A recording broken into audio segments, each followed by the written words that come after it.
Bang. Yes. Oke.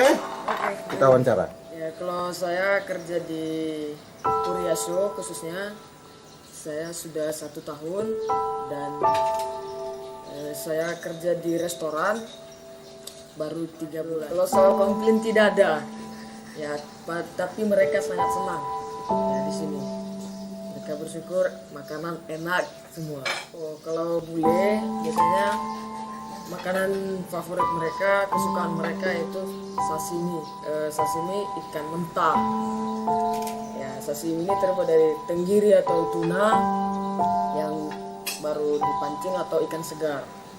Buat sashimi dan sushi juga bisa dibuat.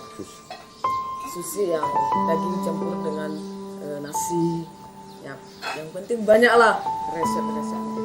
Ya, kalau soal suka di sini jadi koki ya selalu tersenyum, selalu senang, banyak di sini banyak cerita, banyak canda di sini gitu.